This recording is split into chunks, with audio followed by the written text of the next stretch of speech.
Hi, and welcome to The Purposeful Banker, the leading commercial banking podcast brought to you by Q2, where we discuss the big topics on the minds of today's best bankers. I'm your host, Jim Young, Senior Content Strategist at Q2. And before we hop into today's topic, I want to ask you, our devoted Purposeful Banker listener, to take just a few minutes to give us some feedback about the show. Just go to q2.com/pod survey to fill out a brief survey. There'll also be a link to it in the show notes. We want to make sure that this is a show that keeps you informed and, yes, even a little entertained about all the issues impacting commercial banking. So we want to hear from you about what you want and what you don't want. Again, that's q2.com/pod survey. Okay, on to today's show. Fraud is top of mind for a lot of our listeners, so we're continuing to look at this topic from different angles on the podcast. Today, we're going to focus on the threats of account takeover and business email compromise. We've invited Sarah Seguin back on the show to shed some light on the nature of these threats, as well as ways bankers can protect their customers. You may recall that Sarah was on the Purposeful Banker podcast previously to talk about the findings from this year's State of Fraud report.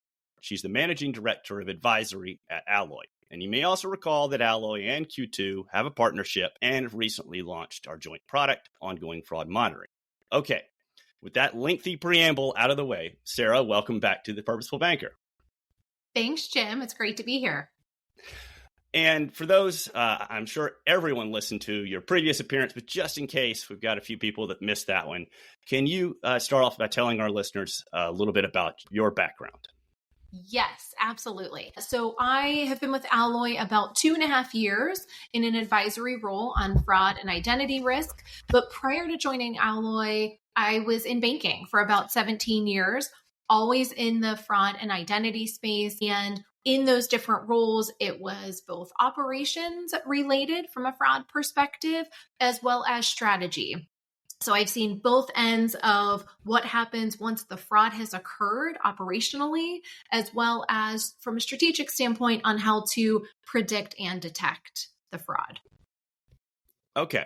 All right. And then for those in our audience who may not eat and breathe fraud defense every day, can you just give us a quick definition of account takeover and business email compromise, and then explain why, out of the many threats out there, these ones deserve particular focus? Yeah, so account takeover, I would think of it as when an unauthorized individual is gaining access to your client's account. And that could be through online banking or digital, where that unauthorized individual is gaining access. And it could be because they have your credentials, they receive them in a breach, perhaps even an individual, the client provided them those credentials, but then they can gain access to online banking. And account takeover can also occur in the contact center and in the branch as well, where someone can walk in to the branch or call into the contact center and impersonate the client in order to gain access to their account. And again, that's unauthorized. From a BEC standpoint, so the business email compromise, I would think of it as a business that has had their email compromised, but where a fraudster is trying to, again, impersonate either an employee, it could be a CEO, and providing instructions to another employee to request that they send funds or they make changes to a wire in order for those funds to go to the fraudster. Business email compromise can also occur from a vendor perspective. So let's say that a business is expecting to pay a vendor for an invoice, but they receive instructions that say change that payment method or change that ultimate account number. And you still owe us the money on that invoice, but now send it to this other account number. Again, they can be impersonating that vendor. And once the funds are sent, it's actually rerouted to the fraudster, and the vendor who is owed the money does not receive those funds. In either of those scenarios, ultimately, the email of the business has been compromised. Okay, gotcha.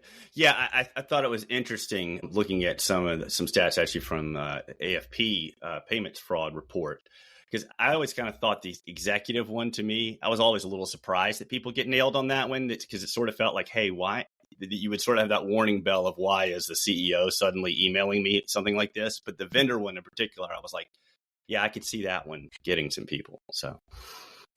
Yeah, Jim, and you're spot on. I mean, I think when you think about the risk of business email compromises, the fraudsters are targeting these commercial accounts, these business accounts where they do have a lot of money in their accounts. And, if you receive, if an employee receives an email from their CFO or from their CEO, there's also that moment of wanting to impress and ensure that they follow instructions, right? So I do think there's the human element that is preyed on, and then there's a lot of money in those accounts. And it is actually normal behavior for those accounts to be sending those larger dollar transactions. So the fraudsters are also trying to kind of circumvent some of the controls on that front as well.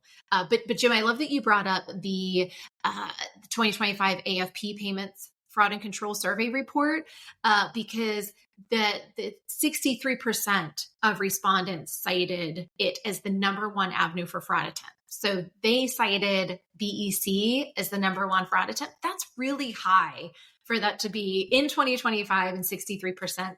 That's incredibly high, showing that it is still, very prevalent risk.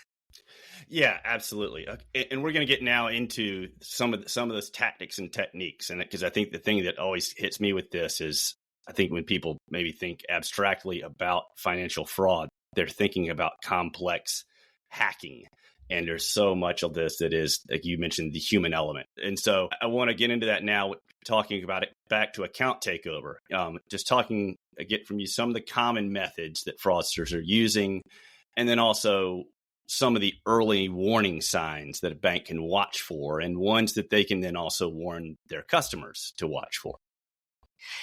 Yeah. So if we start with account takeover, some of those common methods that fraudsters are using involving the client. So unfortunately, they're still trying to involve the client because SMS OTP, banks are using that heavily in order to perform a step-up authentication. And so fraudsters are exploiting that and pulling in the element of the client in, instilling panic, or that impersonating the bank, impersonating a vendor, but trying to gain credentials or even that step up. So once they can gather trust with the client, that can help them to gain access to the bank account. And so that's a very common method. It's been around. It is still widely used.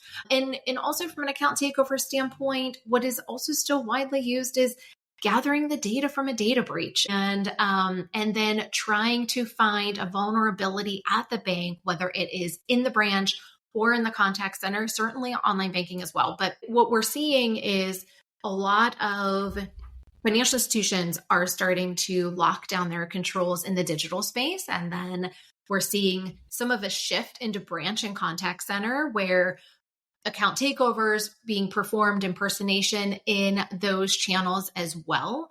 And so again, that's common methods that the fraudsters are using for account takeover. On the business email compromise side, common methods that are being used, really the two that we talked about, impersonating of an employee, in really instilling that urgency and panic to, I need you to send the funds right now. The vendor piece is definitely one that if a employee is expecting, has already received an invoice, and they are expecting to send money to, business they do business with all the time, they're expecting to send that money. So if they receive a follow-up email from someone they talk to and it says, hey, just send it here instead, this is our other account, they're not always thinking that there would be an issue there. So by the fraudsters using the tactic and a common method of gaining access to a vendor account and asking to change the transmission or change that account, still very common method. So you mentioned I suspect most people do know it, but because there's so many acronyms and letters involved in this with ATO and BEC for the AFP report. But SMS OTP, can you just clarify what that was again?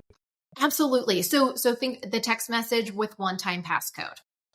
So as you go to log in and maybe you're using a new device, You may receive a text message, and your bank will tell you, hey, we're going to send a text message to the account number on file.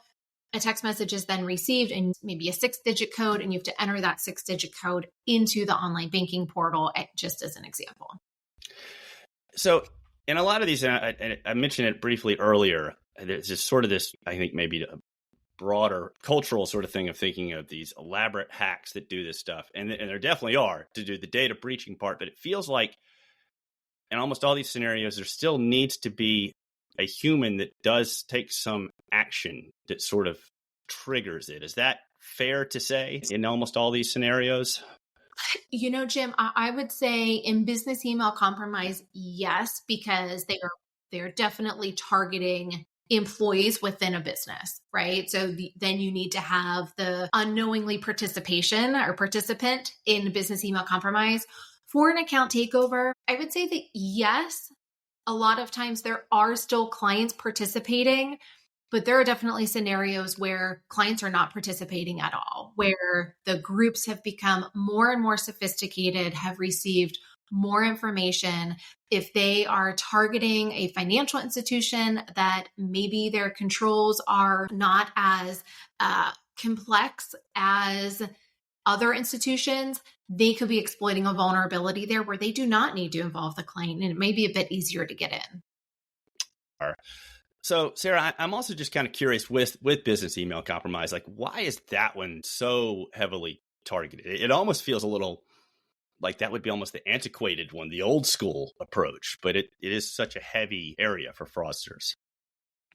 Jim, it does seem like an old school approach, right? But unfortunately one that still works. And so what we see with those fraudsters is if there is a method or a tactic that works and it's kind of proven, then they will just continue to exploit it. But I think it's many things, and why it's targeted is business and commercial accounts have a lot of money in them. Businesses are sending thousands of dollars to pay an invoice, and they are sending money via quick methods, via wire. And so that's normal behavior. And so the faster the money can move for the fraudsters and the higher dollar amount, that's a win for them.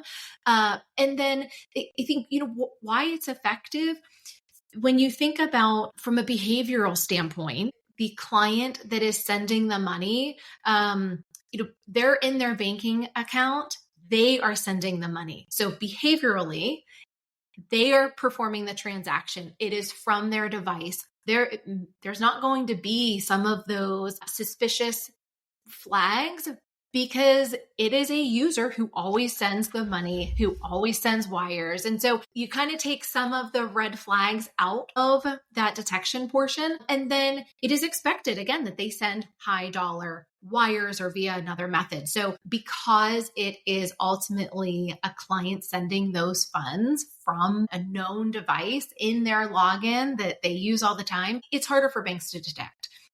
So I think that there's many reasons as to why it has been successful. And then you have the fraudsters kind of preying on the trust and urgency and loyalty of an employee, trying to make sure that they're performing their job when really the request is coming from a fraudster.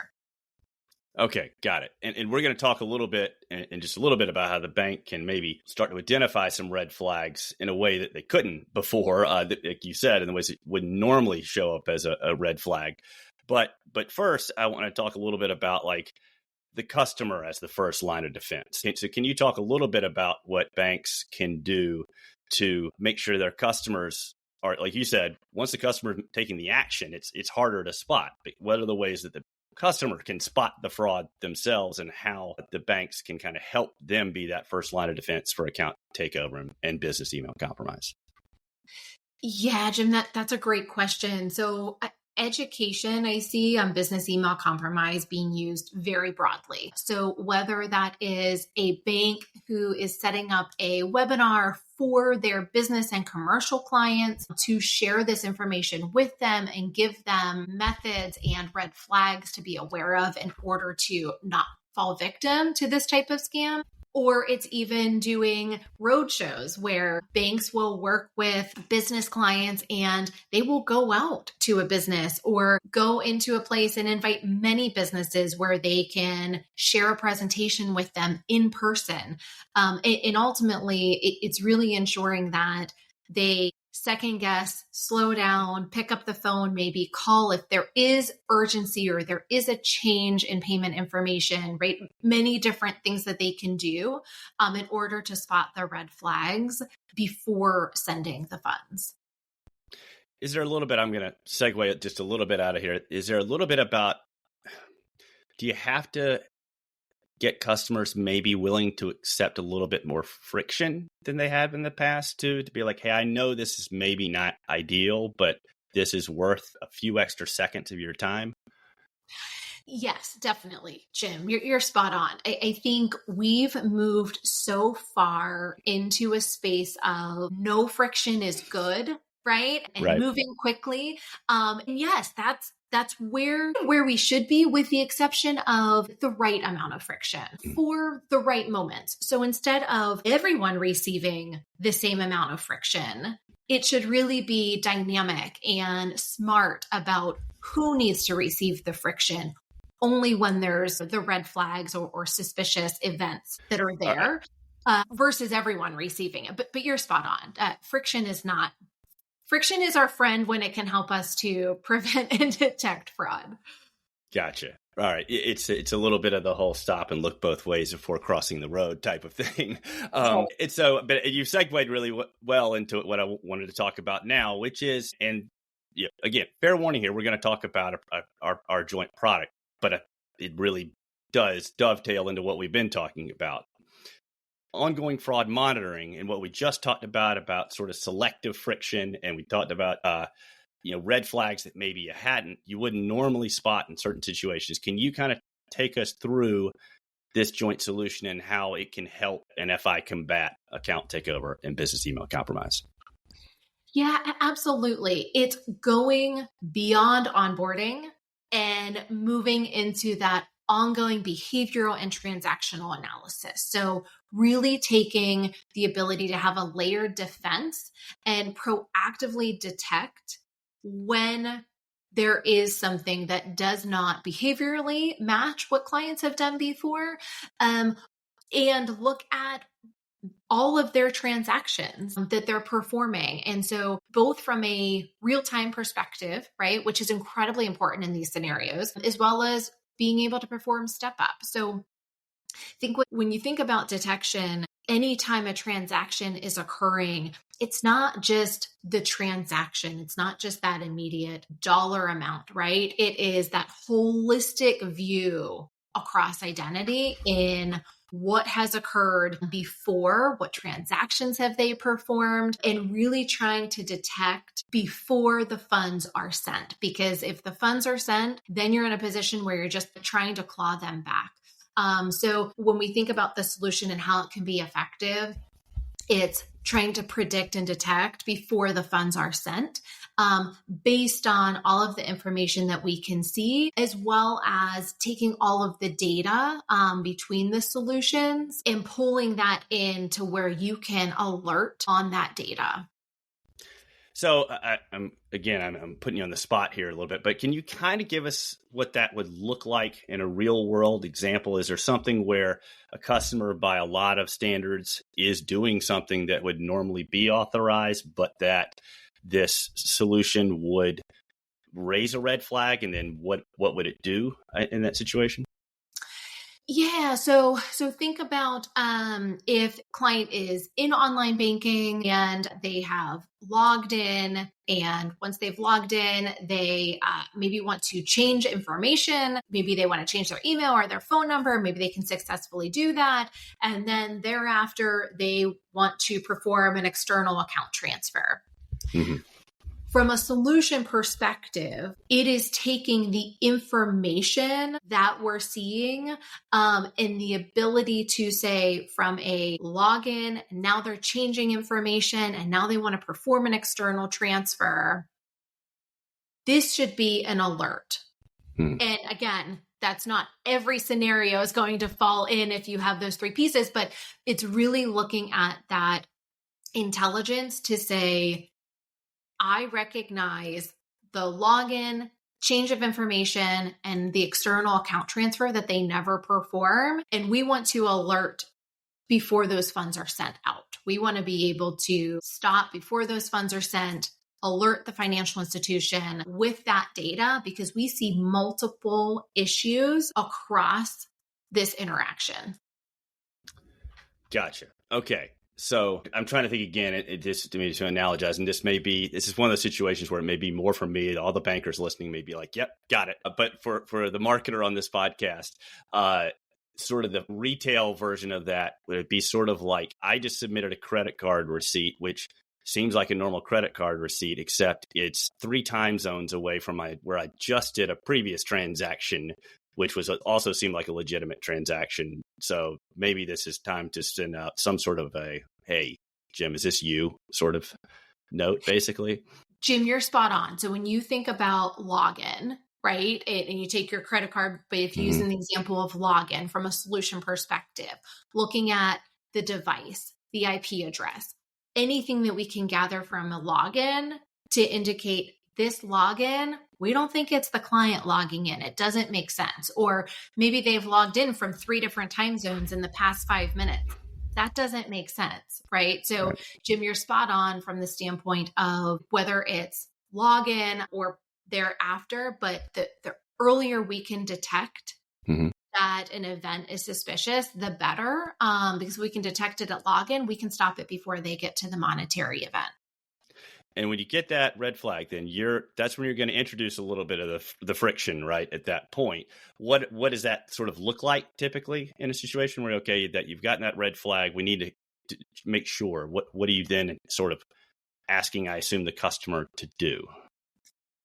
Yeah. So the real-time interdiction, in order to be able to have that individual step up and perform another type of authentication before they can proceed. And I think what's great about that is you're providing the opportunity for the client to self-remediate in that workflow if it is in fact the client. And if it's not the client, then they should not be able to then authenticate and proceed. So, it not only helps with the client experience, you're not providing everyone that same workflow. It's now smart, right? If you introduce that friction, but then it can help to mitigate the fraud events as well.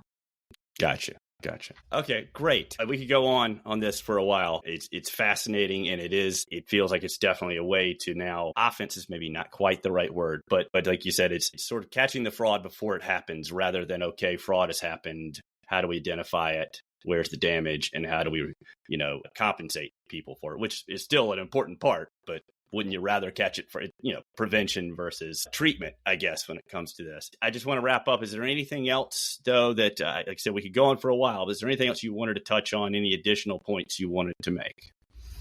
Yeah, Jim, I think the one thing is we talk about account takeover and whether it's login activity and the ability to detect when there is a suspicious login with a solution, password reset, PII changes. But I think the other piece that we kind of talked about slightly, but I'll just mention again, is on the payment fraud side, right? So from a solution perspective, whether it is account linking on who owns that external account. We mentioned PII changes, but also that payment activity and velocity, the frequency of it. So I think when you pull all of that together between the login and the payment, that's when you have a really successful solution in order to detect and prevent the fraud. So I just wanted to call out more specifically the payment ability and what we'll have in the solution. So in a situation like, hey, these guys normally send over this sort of payroll, or something like twice a month, and all of a sudden there's something that comes in between the 1st and the 15th or something like that. That would be a little bit of hey, just making sure this is you, basically, that sort of thing. Yes. Yep. Okay. All right. Sorry. As always on this podcast, you got to dumb it down for the host occasionally on these sort of things. Sarah, though, thank you so much for coming on and talking about this really important topic. And, love talking about it with you. It is, I guess, unfortunately, a topic that is not going away anytime soon. So highly suspect we will be asking you to come on the show again to talk about other ways that banks can combat fraud. Thanks again for coming on. Thanks so much, Jim. I appreciate it. And thanks again for listening to this latest episode of The Purposeful Banker. One more reminder, share your feedback on our podcast content at q2.com/pod survey. That's all one word, pod survey. And there will be a link in the show notes. You can subscribe to the show wherever you listen to podcasts, including YouTube, Apple, and Spotify. And you can see our archive of podcasts, including the previous one that Sarah was on at hub.q2.com/podcast. Till next time, this is Jim Young, and you've been listening to The Purposeful Banker.